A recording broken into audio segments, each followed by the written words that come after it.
Ah, é sábado. Finalmente é final de semana. Depois de uma longa semana cansativa, é finalmente hora de descansar, né? Bem, estamos no condado de Somerset, no estado de Nova Jersey. Era setembro e tava frio. Você tá andando com seu parceiro ou parceira na Rua dos Namorados. Tudo parece estar indo bem, vocês estão andando na rua que quase ninguém passa praticamente. Tem algumas casas, mas elas são bem distantes, não tá tudo bem. Vocês passam por uma árvore e... tem alguma coisa deitada na grama. Não só uma, mas duas coisas deitadas no chão. Algum tempo antes, uma pessoa foi relatada como desaparecida, então até podia ser essa pessoa. Aqueles corpos eram nada mais nada menos do que o reverendo da igreja e a sua amante. E é sobre este caso que a gente vai conversar hoje. Segundo o que eu pesquisei, o mês de setembro de 1922 foi o terceiro ou quarto mês mais frio daquele ano. O estado de Nova Jersey, no geral, tinha população de 3.150.000 habitantes. Mais de 618 mil novas pessoas em comparação à década de 1910, que tinha população de 2,5 milhões de habitantes.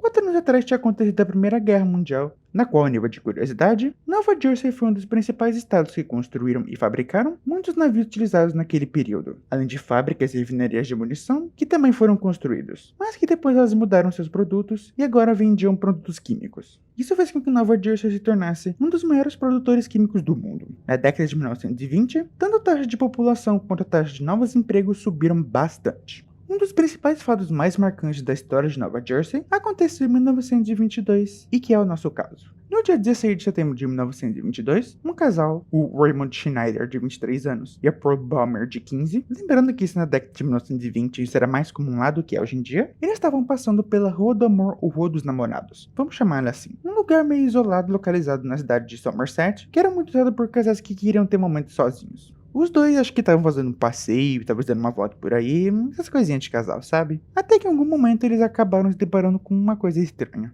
Haviam dois corpos debaixo de uma árvore de maçãs.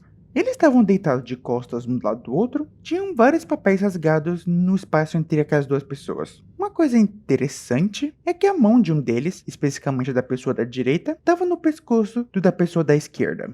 E uma das mãos da pessoa esquerda estava na coxa da pessoa da direita. Eu acho que deu pra entender, eu tentei explicar da melhor forma, mas acho que deu pra entender sim. Um deles estava usando um chapéu Panamá que cobria seu rosto completamente. E ainda nessa pessoa, tinha um cartão com o número de telefone em um dos pés dele. A outra pessoa estava usando um vestido azul, estampado de bolinhas vermelhas, um lenço que parecia encharcado ao redor do pescoço, meias de seda cor preta e sapatos também de cor marrom. Também tinha um chapéu de veludo cor azul perto desse corpo. Depois do choque que eles tiveram vendo aquela cena, o casal acabou entrando em contato com a polícia para relatar o que tinha acontecido. Assim que chegaram, foi questionado a eles se eles conheciam quem eram aquelas pessoas ou quem poderia ter feito isso, coisa que eles não sabiam e negaram saber quem eram eles. Enquanto isso, um dos policiais que estavam investigando os corpos acabou vendo o ferimento em um deles que já tinha até larvas. Ou seja, isso significava que os corpos estavam ali por mais de um dia mais ou menos. Por conta disso, acreditam que o crime tenha acontecido por volta do dia 14, mais ou menos, por volta de umas 10 horas da noite. Ainda nesse corpo que estava com um ferimento na garganta, também foi identificado uma contusão nos braços e um pequeno corte em um dos lábios. Um pouquinho mais distante deles, eles acabaram achando uma carteira. Dentro dela tinha uma carteira de motorista de alguém chamado Edward. Eles isolaram uma cena e investigações mais profundas começaram a ser feitas. Então que eles descobrem as identidades daquelas pessoas. Se tratava de nada mais nada menos do que Eleanor Reinhardt Mills e Edward Wheeler Hall, o reverendo de uma igreja.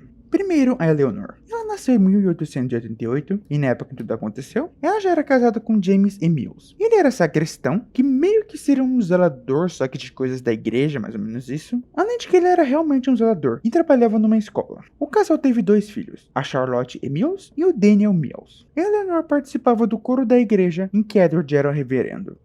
Já ele, Edward Wheeler Hall, nasceu em 1881. Ele foi criado no Brooklyn, um dos 5 principais bairros de Nova York. Ele fez ou faculdade ou universidade e se formou em teologia em Manhattan, outro bairro de Nova York. Depois de se formar, ele se mudou para Basking Ridge, em Nova Jersey, depois indo para a cidade de New Brunswick. Em 20 de julho de 1911, ele se casou com Frances Knowles Stevens. A gente não sabe exatamente quando, mas em 1921, Edward emprestou dinheiro para Eleanor e para o James, já que ela precisava fazer uma cirurgia e eles não tinham dinheiro. Eleanor teve que retirar um de seus rins. Segundo o que as investigações mostraram, no dia 14 de setembro de 1922, Eleanor saiu de noite de sua casa a caminho de uma reunião para decidir um pagamento. Ela não avisou ninguém onde estava indo e o seu destino era a igreja local. Ela devia se encontrar com o reverendo Edward. No mesmo tempo, Edward estava tendo uma refeição com sua esposa e o seu cunhado, o William. Em algum momento ele acabou saindo de casa e, ao contrário da Leonor, ele avisou que estava indo na igreja e que não ia demorar muito. As horas foram passando e nem Edward nem a Leonor retornaram para suas casas. Por volta de umas 2:30 da manhã mais ou menos, a Frances acabou começando a ficar preocupada com Edward. Então ela chegou no seu irmão e pediu para ela que fosse com ela até a igreja para ver onde o Edward estava, o que tinha acontecido ou por que ele ainda não tinha voltado para casa. Assim que eles chegaram na frente da igreja, estava tudo no completo breu. Não tinha ninguém lá, praticamente. Partindo da igreja, eles foram na direção da casa da Eleanor e do James. Isso porque ele tinha avisado que ia encontrar ela. Então a coisa mais lógica a se fazer é até ir na casa dela para perguntar se ela tinha visto ele ou onde ele estava. Mas assim como estava na igreja, a casa deles também estava num breu e não parecia que tinha ninguém lá também. No fim, a Frances e o William decidiram deixar de procurar o Edward naquele momento e esperar pelo menos até a manhã seguinte e continuar procurando por ele. Isso se o Edward não aparecesse por vontade própria. A noite passou e o Edward não voltou. O mesmo também aconteceu na manhã do dia 15, por mais que eu acho que a Frances tenha saído para procurar ele de novo. Até que ainda na tarde do dia 15, ela foi até a polícia relatar o desaparecimento do seu marido. E é na manhã do dia 16 que os corpos tanto de Edward quanto de Eleanor são encontrados debaixo da macieira. Quando algumas análises mais profundas foram feitas nos corpos deles, foi revelado que eles foram baleados na cabeça, especificamente por uma pistola calibre .32. Na cabeça de Eleanor, haviam 3 balas, enquanto na de Edward tinha só uma. O ferimento dela foi bem no olho, na têmpora e na orelha da parte direita do rosto. Não bastasse isso, a garganta dela também tinha sido cortada de uma forma bem profunda. Esse ferimento começava na orelha esquerda e ia até a orelha direita. Inclusive, daria até para dizer que se esse corte fosse um pouquinho mais profundo, a cabeça dela podia ter sido praticamente decapitada. No local do crime, e ao que tudo indicava, os corpos tinham sido movidos para a forma como eles estavam. Ou seja, talvez a pessoa que tenha cometido o crime tenha mexido nos corpos. Um dos grandes problemas que pode ter dificultado o trabalho da polícia de não ter conseguido resolver esse caso foi o fato de que muitas pessoas acabaram invadindo a cena do crime. Elas pegaram coisas e ficavam andando por ali. Basicamente, elas acabaram com qualquer tipo de prova ou evidência que tinha ali. Tipo, o cartão com o número de telefone, que inclusive esse era o número do Edward, que estava no pé dele também entra nessa. Já que no meio da muvuca que teve, o cartão acabou passando na mão de muita gente. Ou seja, se é que tinha alguma prova lá, ela foi simplesmente destruída por conta disso. Além disso, tinha o fato de que o crime tinha acontecido na fronteira dos condados de Somerset e Middlesex. Quem acabou chegando primeiro foi a polícia do condado de Middlesex, porém os corpos estavam do lado do condado de Somerset, e em teoria deviam ser os policiais desse condado que deviam fazer alguma coisa. Enquanto os policiais das duas fronteiras tentavam resolver esse problema, é quando essas pessoas invadem entre aspas a cena do crime e acabaram remexendo em tudo. Não só isso, mas nos dias e até semanas seguintes, isso continuou acontecendo. Cada vez que eles voltavam para o local, mais coisas iam sumindo. Inclusive até acham que a arma do crime podia estar ali em algum lugar, mas ela simplesmente acabou sendo roubada. Até a própria macieira onde os corpos estavam embaixo, de um dia para o outro simplesmente também sumiu. Num dia eles chegaram lá e só tinha um cotoco onde antes tinha a macieira. Os pedaços de papéis rasgados, felizmente puderam ser recuperados e análises sobre eles começaram a ser feitas. Com isso veio a revelação de que aquilo eram cartas de amor de Edward e Eleanor. Ou seja, que tudo indicava, os dois tinham um caso amoroso. E a partir disso, a gente já tem 2 suspeitos óbvios. A Frances Hall, a esposa de Edward, e James Mills, esposo de Eleanor. Perguntaram alguns moradores e vizinhos se eles sabiam de alguma coisa entre os dois, e meio que impressionantemente eles sabiam sim. Eles tinham conhecimento sobre o caso dos dois, e até a própria comunidade da igreja também tinha conhecimento disso. O que é estranho é o fato de que nem Frances nem James tinham conhecimento disso. Uma coisa que a polícia achou meio difícil de acreditar. Então uma investigação acerca da vida dos dois começaram a ser feitas. James, já nesse início, foi desconsiderado como um suspeito, já que ele tinha um álibi. Basicamente, ele estava trabalhando com mercearia por volta do horário em que o crime teria acontecido. Já sobre a família da Frances, a gente tem algumas coisas interessantes. Descobriram que o William Stevens tinha um revólver calibre .32. Lembrando que foram balas dessa arma que foram encontradas nos corpos deles. Mas insistiu que a arma não era usada praticamente há quase uma década. E isso acabou sendo confirmado depois de uma análise bem cuidadosa que foi feita e concluíram que era verdade mesmo. Inclusive a arma estava até quebrada praticamente. Segundo a investigação da polícia, o William era, entre aspas, conhecido por ser uma pessoa que tem pavio curto. Já o outro irmão deles, o Henry, era o mais velho e, ao que parecia, ele era uma pessoa muito rica. Talvez até milionária, segundo os rumores. Muitas pessoas também sabiam que ele tinha um grande conhecimento e experiência com armas. Inclusive, até praticou um esporte chamado tiro de exibição antes de se aposentar. Nesse esporte, o objetivo é basicamente testar agilidade e rapidez com armas. Esse fato da vida dele acabou criando a teoria de que teria sido ele quem teria atirado em Eleanor e Edward. Henry morava em Levelette, uma outra cidade no estado de Nova Jersey, que a nível de curiosidade não é tão longe de Somerset. Segundo o que eu pesquisei, são cerca de 110 km de distância. Um site que contava sobre o caso disse que era 80, então é que não sei. E seriam cerca de 1h30, 2 horas de carro de uma cidade para outra. Então, na teoria, pode ser ele, né? Bem, não exatamente. Isso porque Harry mostrou um álibi, ou seja, não tinha como ser ele que tinha cometido o crime, e também várias pessoas acabaram confirmando onde ele estava na hora que o crime teria acontecido. Basicamente, ele tinha ido pescar naquela noite.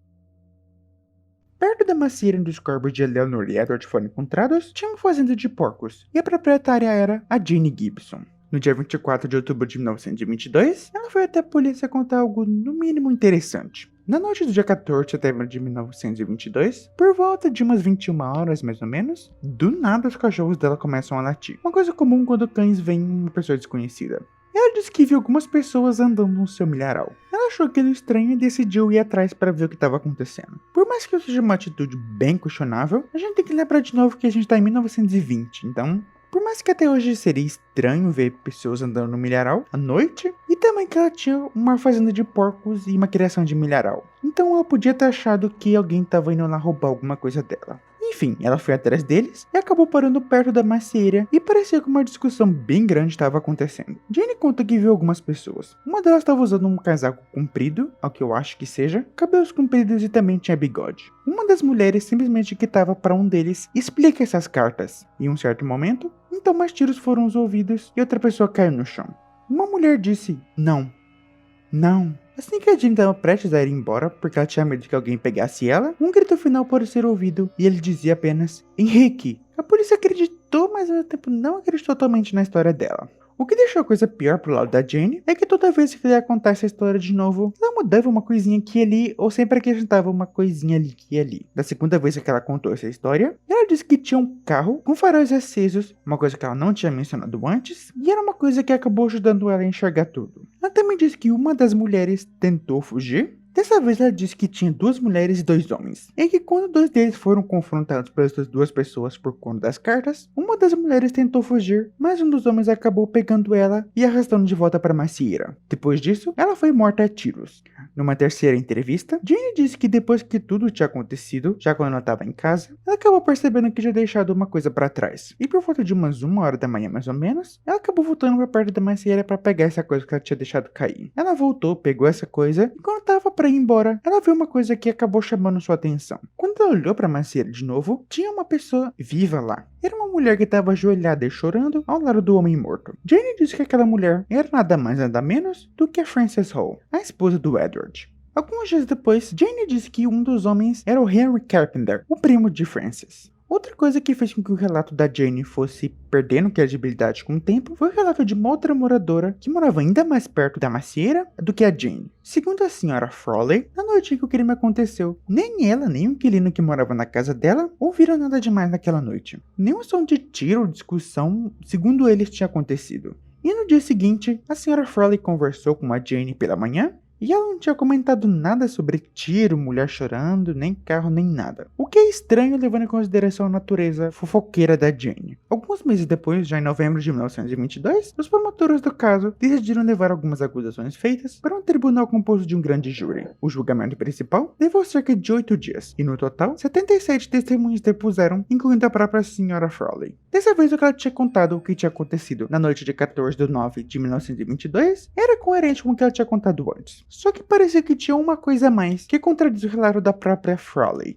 No seu depoimento, ela disse que por volta de umas 22 horas mais ou menos, ela ouviu tiros. No dia 28 de novembro, a Jane foi chamada para depor, e depois disso, por volta de umas 1 hora e meia depois, o júri concluiu a sua deliberação. Por não ter provas o suficiente, o júri não tomou nenhuma decisão. Depois desse julgamento, a investigação do caso acabou sendo parada. A investigação foi interrompida. É só em 1926 que a gente vai ouvir falar do caso Hall Mills de novo. O motivo disso foi o divórcio de um casal.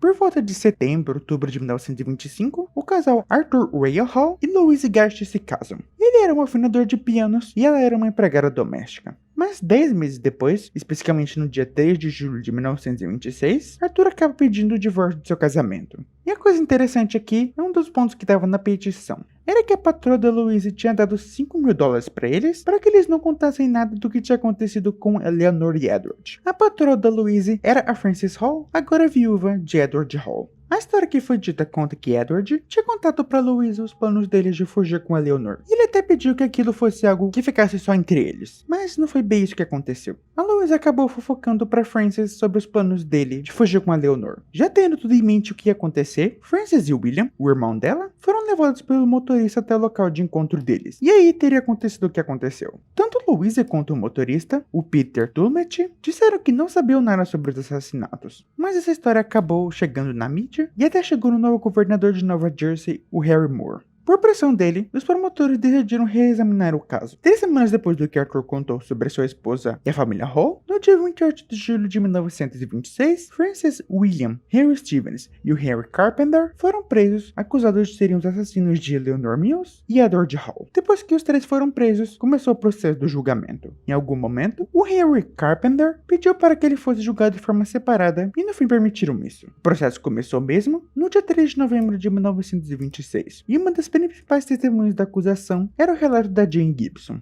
Inclusive, quando ela contou mais uma vez a história dela, tinha novas incoerências na história dela. Tipo o fato de que o Henry Carpenter simplesmente não estava na história dela, isso sendo que 4 anos atrás, ela disse que ele estava envolvido. Outro fato que também é diferente é que ela disse que viu os 3 irmãos, a Frances, o William e o Henry, a Eleanor e o Edward, ou seja, 5 pessoas diferentes, mas no relato anterior ela disse que tinha apenas 4 pessoas. Inclusive, quando ela estava contando essa história, uma pessoa do público simplesmente gritou para ela: "Mentirosa! Mentirosa!" Essa pessoa era simplesmente a própria mãe da Jane. Uma nota é que quando ela foi ter esse depoimento, Jane estava acamada, já que ela começou a tratar de um câncer. A defesa tentou mostrar que a Jane era louca e que o testemunho dela era muito contraditório, até para as coisas que ela mesma tinha contado antes. O cartão com o número de Edward tinha uma digital que foi identificada como sendo de William Stevens, mas essa prova também não foi levada muito em consideração, já que o cartão tinha passado nas mãos de muitas pessoas e ele tinha muitas digitais. Duas, entre aspas, testemunhas apresentaram 2 histórias diferentes. A primeira é de Ralph Gosling, um ex-amante da Leonor. Por alguma razão desconhecida, ele estava passando pela Rua dos Namorados e ele conta que viu o Henry Stevens. Quando os dois se viram, o Henry teria dado 2 tiros nele de alerta e ele fugiu dali. O furo dessa história é o fato de que no relato da Jane, ela conta que só viu 4 tiros e não 6, lembrando que 3 foram dados na Eleanor, 1 no Edward e os outros 2 seriam no Ralph. Ou seja, algum deles estava mentindo.